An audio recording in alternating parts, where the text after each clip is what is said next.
ஊரு மகிழ்ந்திடணும், நாடு செழித்திடணும், சாமியை கும்பிட்டுக்கோ பூமி விளையும் அப்போ.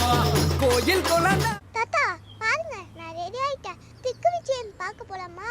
திக்குன்னா என்ன தெரியுமா? அதாவது திசை, கிழக்கு மேற்கு வடக்கு தெற்கு அப்படி சொல்றோம்ல, அது மாதிரி எல்லா திசைகளிலும் சென்று தன்னுடைய வீரத்தை நிரூபிக்க போறாங்க மீனாட்சி அம்மன். இந்த காட்சியை எங்க நடத்தி காட்டுவாங்க அப்படின்னா, எப்படி பாகற்காய் மண்டபத்தில் போய் வில்லாபுரத்துல ஒரு நிகழ்ச்சி நடத்துவாரோ, அதுபோல தங்க குதிரையில வந்து வடக்கு மாசி வீதியில திருவிளையாடல் நிகழ்த்துவாரோ, அதுபோல இன்னைக்கு இந்த திக்கு விஜய நிகழ்ச்சி எங்க நடக்கும் அப்படின்னா, வடக்கு மாசி வீதி கிழமாசி வீதி சந்திப்புல திக்கு விஜயம் செய்துட்டு அம்பிகை எழுந்தருள்வாங்க. இப்பதான் சிவபெருமான் வர்றார். நாளைக்கு திருமணம் நடக்க போகுது.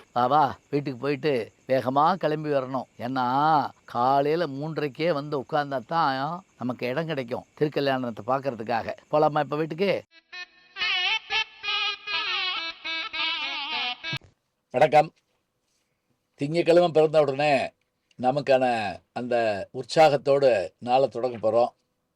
மண்டே மோட்டிவேஷன் நான் போன இடங்கள்லாம் ரொம்ப பெரிய வரவேற்பு இருக்குது. சமீபத்தில் பாலக்காடு ஒரு நிகழ்ச்சிக்கு போயிருந்தேன். அப்போ அந்த அக்ரஹாரத்தில் நாங்கள் பட்டிமன்றம் பேசி முடித்த போது வந்த மகளிர் அனைவரும் அருமையாக சொன்ன ஒரு வார்த்தை, மண்டே மோட்டிவேஷன் ரொம்ப அருமையாக இருக்குது, எங்களுக்கு ரொம்ப ஊக்கத்தை தருதுன்னு சொன்னாங்க. யார் சந்தித்தாலும் அந்த வார்த்தையை சொல்கிறாங்க. அது எனக்கு ஒரு பெருமையாக இருக்குது. எல்லாருக்கும் நன்றியை தெரிவிச்சுக்கிறேன். இப்போ மதுரையில் சித்த திருவிழா நடந்துகிட்டு இருக்குதுங்க.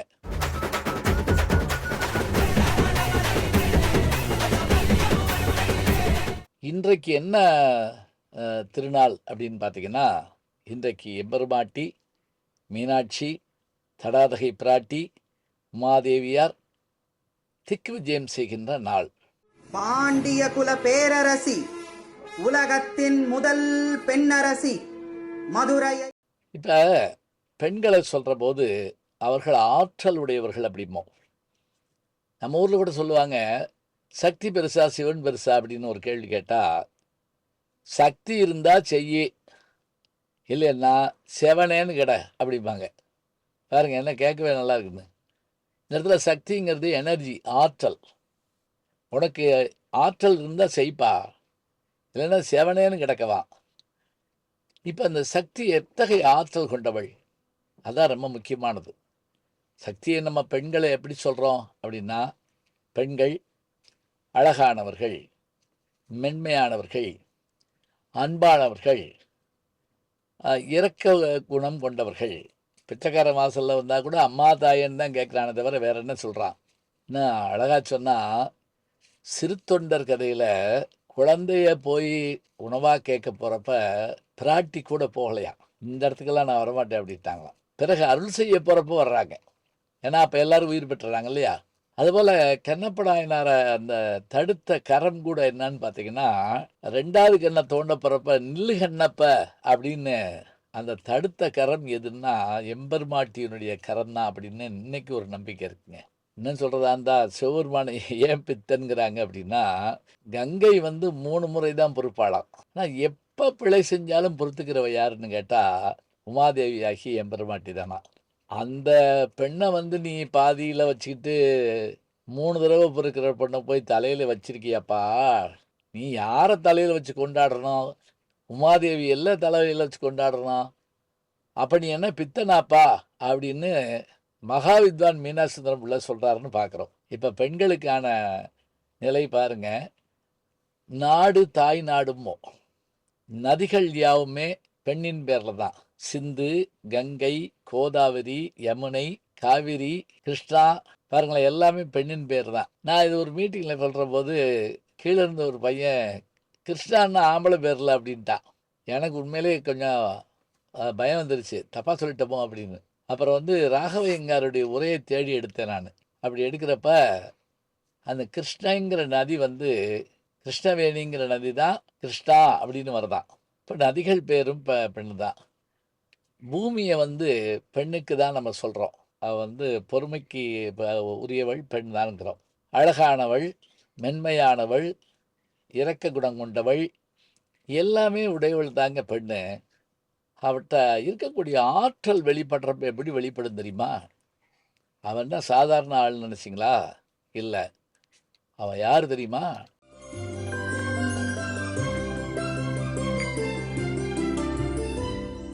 சிலப்பதிகாரத்தில் கொற்றவை அப்படிங்கிற ஒரு இடத்த சொல்கிற போது காட்டில் அந்த கொற்றவை ஆகிய பெண்ணை வர்ணித்து சொல்கிறாருங்க சிலப்பதிகார ஆசிரியர் யார் இளங்கோவடிகள். அவள் எப்படிப்பட்ட கோலம் கொண்டவளாக இருந்தாள் என்றால் அவள் காளி, சூளி, நீலி என்று வரிசைப்படுத்தி சொல்லிட்டு அவள் கச்சையாக அணிஞ்சிருக்கிறதே மலைப்பாம்பத்தான் கச்சையாக அணிஞ்சிருப்பாளாம். கரியினுடைய தோல், யானை தோலை பொறுத்திருப்பாளாம். சிங்கத்தினுடைய தோலைத்தான் இடையாளில் விடுத்திருப்பாளாம். காலில் களல் அணிஞ்சிருப்பாளாம்.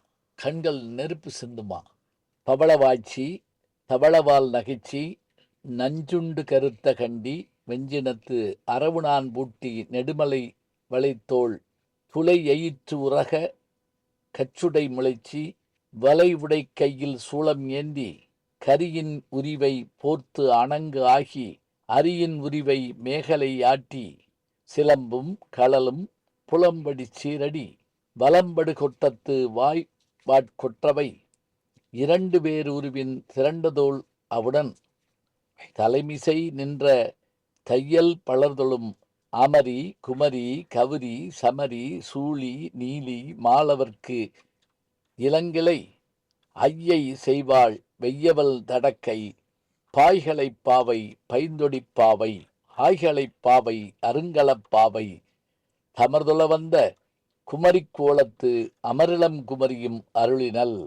அதோடு மட்டும் இல்லை, இது ஒரு பகுதியில் சொல்கிறாங்கன்னா, பாண்டிய மன்னன்கிட்ட போய் அறிவற்ற அரசனுடைய வாயில் காப்பானையும் நான் வந்திருக்கேன்னு சொல்லு அப்படின்னு கண்ணகி சொன்ன உடனே அவன் போய் சொல்கிறான், வந்திருக்கவ யாருன்னு எனக்கு தெரியல, அவள் காளியான்னு பார்த்தா காளி இல்லை, கொற்றவையான்னு பார்த்தா கொற்றவை இல்லை, தாரகாசூரனை வென்றவளான்னு பார்த்தா அவளும் இல்லை, யாருன்னு தெரில, ஆனால் அவள் மாதிரி இருக்கான்னு சொல்கிறான். அந்த பாட்டை பாருங்களேன். அடர்த்தலு குருதி அடங்கா பசுந்துணி பிடர்த்தலை பீடம் ஏறிய மடக்கொடி வெற்றிவேல் தடக்கை கொற்றவை அல்லல் அறுவர்க்கு இளைய நங்கை இறைவனை ஆடல் கண்டருளிய அணங்கு சூருடை கானகம் முதித்த காளி தாருகொன் பேருரம் கிழித்த பெண்ணும் அள்ளல். இப்ப இந்த ஆற்றல்களை உடைய இந்த பெண்மணி அசுரனை வதம் செய்வதற்காக பல நேரங்களில் அவள் பெருவடிவெடுக்கிறாள். மகிஷாசூரன் என்கின்ற எருமைத்தலை உடையவனை வீழ்த்துவதற்கு அந்த காளி எடுத்த உருவம் உஜ்ஜயினி மாகாளி, விக்ரமாதித்தனுடைய குலதெய்வம். இன்றைக்கும் தமிழ்நாட்டில் பெண் தெய்வங்கள் தானுங்க அதிகம். அந்த பெண் தெய்வங்களும் பெண்மணிகளாகத்தான் பார்க்குறோம். வீரமங்கை வேலுநாச்சியாக பார்க்கிறோம். அதே போல ஜான்சி ராணி லட்சுமி பாயாக பார்க்கிறோம். வடநாட்டில் எல்லா வகையிலும் பார்க்கிற போது பெண்களுடைய வீரம் தெரிகிறது. அத்தகைய வீரம் கொண்ட பெண்மணிதான் நம்முடைய மதுரையை ஆண்ட மீனாட்சி. பாண்டிய குல பேரரசி, உலகத்தின் முதல் பெண்ணரசி, மதுரையை திக்கு விஜயம் செய்ய ஆரம்பிக்கிறார். ராணி என்ன செய்யணும் அப்படின்னா, தன்னை சுற்றி இருக்கக்கூடிய நாடுகள் எல்லாம் வென்று ஜெயிச்சு காட்டணும். ராணியாக இருந்தாலும் ராஜாவாக இருந்தாலும். அந்த காலத்தில் அஸ்வமேத யாகம் பண்ணுவாங்க. அஸ்வம்னா குதிரை. பாண்டவர்கள் அஸ்வமேத யாகம் பண்ணுறப்ப அந்த குதிரையை அனுப்புகிறாங்க. அந்த குதிரைக்கு வணக்கம் செலுத்தி வரி செலுத்திட்டா அந்த நாட்டை ஜெயிச்ச மாதிரி அர்த்தம். குதிரையை கட்டி போட்டா அவனோட போய் சண்டையிட்டு அவனை ஜெயிக்கணும். அப்படி குதிரை கட்டப்பட்ட போது அவனை ஜராசந்தன் என்கின்ற அந்த கொடியவனை பீமன் போய் 13 நாள் போர் செய்து அவனை 2 கிழிச்செறிஞ்சு கொண்டு வர்றாங்கிற விஷயத்தை பார்க்குறோம். அது பழைய அஸ்வமேத யாகம். இப்போ திக்கு விஜயம் செய்கின்ற எம்பெருமாட்டி புறப்படுகிறாள். கோயிலிருந்து புறப்பட்டுங்க வடக்கு மாசி வீதி கீழே மாசி வீதி சந்திக்கிற இடத்துல அங்கே அந்த இந்திர விமானத்தில் எம்பெருமாட்டி அவள் வருவா. தடாதகை பிராட்டி வீரக்கோலத்தோடு வருகிற போது எல்லோரையும் வெற்றி கொண்ட அந்த பெண்மணி அப்போதுதான் சிவபெருமானை சந்திக்கிறாள்.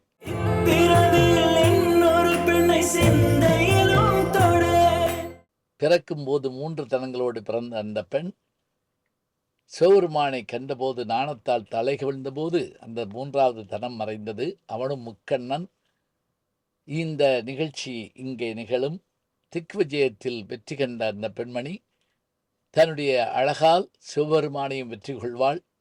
பிறகு சொக்கநாதருக்கும் தடாதகை பிராட்டியாகிய மீனாட்சிக்கும் திருமணம் நடக்கும். கல்யாண தேதி வந்து கண்ணோடு ஒட்டிக்கிச்சு பெண் நெஞ்சில். திக்கு விஜயத்திலே திசைகளை வென்ற அந்த பெண்மணி எம்பெருமானின் மனதையும் வென்று அவர்கள் திருமணம் திருக்கல்யாணமாக மலர இருக்கிறது. இவ்வாறாக திக்கு விஜயத்திலே தன்னுடைய வீரத்தால் வெற்றி கண்ட தடாதகை பிராட்டியினுடைய அந்த பெருமையை பார்த்தோம். நாளை நடைபெறுகிற திருக்கல்யாண நிகழ்ச்சி தொடர்ந்து காண இருக்கின்றோம். இன்றைய நம்முடைய மண்டே மோட்டிவேஷனில் பெண்களுடைய வீரமும் பெண்களுடைய அழகும் பெண்களுடைய அந்த பேராற்றலும் சொல்லப்பட்டிருக்கிறது. பேராற்றலுடைய அந்த பெண்களை போன்று இன்றைக்கும் இருக்கின்ற பெண்கள் பார்க்குறோம். ஒரு காலத்தில் புறநானூற்றில் முதல் நாள் போருக்கு கணவனை அனுப்பி, மறுநாள் போருக்கு தந்தையை அனுப்பி, மூன்றாம் நாள் போருக்கு சிறுவனையாகி மகனை அனுப்பினால்னு வீரப்பெண்மணியை சொல்கிறோம். அதெல்லாம் பழைய கதைங்க. இன்றைக்கு அதே பெண்மணிகள் போர்க்களத்தில் அவர்களும் சென்று போர் செய்ய இருக்கிறார்கள். நீங்கள் ஜனவரி 26 அன்னைக்கு அந்த இதில் வீரநடை போட்டு வரக்கூடிய இராணுவ வீரர்களின் முன்னணியில் வருகின்றவர்கள் பெண்கள் தான் முன்னாடி இராணுவ வீரர்களாக வந்து அப்படி சல்யூட் அடிப்பாங்க, விமானம் ஓட்டுகிறார்கள். அதே போல் நான் இப்போ சமீபத்தில் அமெரிக்காவுக்கு போயிருந்தப்போ இடைநில்லா பேருந்து மாதிரி ஒரு விமானம் டெல்லியிலேருந்து புறப்பட்டு கலிஃபோர்னியாவுக்கு வந்து இறங்குச்சு. வந்தோடனே எல்லாரும் கைதட்டினாங்க. என்னன்னு பார்த்தா அது இடைநில்லா அந்த 22 மணி நேர பயணம் செய்த பயணிகளோடு அதை ஓட்டி வந்தவர்கள் அத்தனை பேரும் பெண்கள். பணிப்பெண்கள் உட்பட அத்தனை பேரும் அங்கே பெண்கள்ங்கிற போது அவர்கள் விண்ணையும் தாண்டி சாதனை புரிவார்கள் என்பதை அறிகின்றோம். தரைப்படை, கப்பற்படை, விமானப்படை என்று அனைத்து துறைகளிலும், இதை தவிர அவர்கள் ஐடி ஃபீல்டிலும் இன்றைக்கு சாதித்து கொண்டிருக்கிறார்கள். சினிமா துறையிலும் சாதித்து கொண்டிருக்கிறார்கள். இசைத்துறை, இயக்குனர் துறை என்று அத்தனை துறைகளிலும் சாதிக்கின்ற பெண்மையை போற்றுவோம், பெண்மையை வாழ்த்துவோம். ஏனென்றால் திசைகள் தோறும் வெற்றி கண்ட மீனாட்சி திக்கு விஜயம் செய்கிற நாள் இந்த நாள். சிங்கப்பெண்ணே சிங்கப்பெண்ணே ஆணினமே உன்னை வணங்குமே. நல்ல செய்திகளை நாளும் சந்திப்போம். நாளை சந்திப்போம். வணக்கம். ஜி ஞானசம்பந்தன் யூடியூப் சேனல் பாருங்க. உங்களை தேடியே உங்க வீட்டுக்கு வருது. கேட்காம ஒரு விஷயம் உங்களை தேடி வருது பாருங்க, அதை பிடிச்சி வச்சுக்கோங்க. நம்முடைய ஜி ஞானசம்பந்தன் யூடியூப் சேனலை தொடர்ந்து எக்ஸலம், இன்ஸ்டாகிராம், ஃபேஸ்புக், வாட்ஸ்அப் என்று அனைத்து தளங்களிலும் நாம் இயங்கிக் கொண்டிருக்கின்றோம். நீங்களும் எங்களோடு வாருங்கள்.